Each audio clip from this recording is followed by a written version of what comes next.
today's video is another concerned video po. Ang sabi niya is, hello ma'am, paano kung amoy bulok na isda? Ano po ang dahilan? Comment niya to doon sa video na ginawa ko tungkol doon sa ari ng babae. Alam niyo po, may sariling amoy ang ari ng babae. At may kanya-kanyang amoy ang mga babae. Pero ang ari po, hindi po yan mabango, pero hindi rin yan mabaho. Kasi pag sinabi mong mabango, dapat amoy bulaklak. At pag sinabi mo namang mabaho, eto yung mga amoy parang nabubulok na isda or may masasangsang na amoy talaga. Kahit na hindi ka naman lumalapit, pero nangangalingasaw. Kapag yung natural na amoy po ng ari ng babae ay normal, then bigla-bigla naging unpleasant, naging masangsang na lang. At may ultimo ikaw, hindi mo na matake yung amoy. Maybe a sign that something is not right or hindi po normal kapag ganyan. Tatlo lang po ang mababanggit ko na mga common na nangyayari sa babae, especially sa ari ng babae, kapag ito ay nangamoy na. Halos hindi mo na matake ang amoy. Very unpleasant na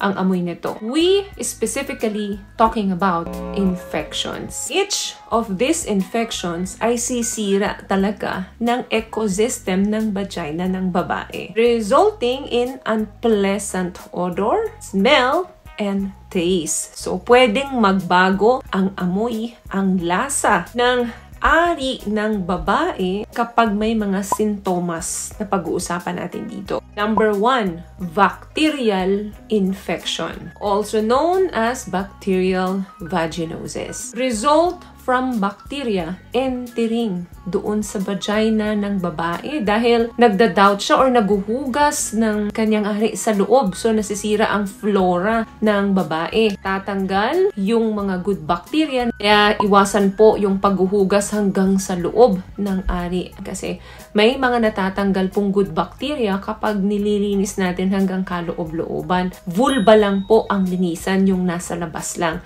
Huwag yung nasa loob. Kasama na rin dyan ang pakikipagtalik or pagsasarili. Kapag ang kapartner po ninyo ay may ganitong sakit, of course, 100% mahahawa kayo. Nabanggit ko ang pagsasarili. Yes, pwede rin pong maging cause ito ng bacterial infection. Although marami pa po ang pwedeng makasama mga dahilan kung bakit nakakakuha tayo nito. Pero once nagkaroon kayo ng ganito, possible talagang magbago ang amoy. Meron ka ring mararamdaman dyan na pain or discomfort, especially kapag umiihi ka or nakikipagtali ka. Pwede rin pong meron na kayong BV or bacterial infections or bacterial vaginosis nang walang symptoms. What I love about this product, itong No More Dark Secret ng K-Skin, bukod sa may advanced whitening na siya na kung saan pwede niyang matulungan na pumuti yung mga singit-singit mo, moisturizing, meron siyang anti-irritation, antibacterial, maintain healthy pH level. Hindi lang pambabae, meron din po tayong panglalaki. Pangalawang dahilan kung bakit mabaho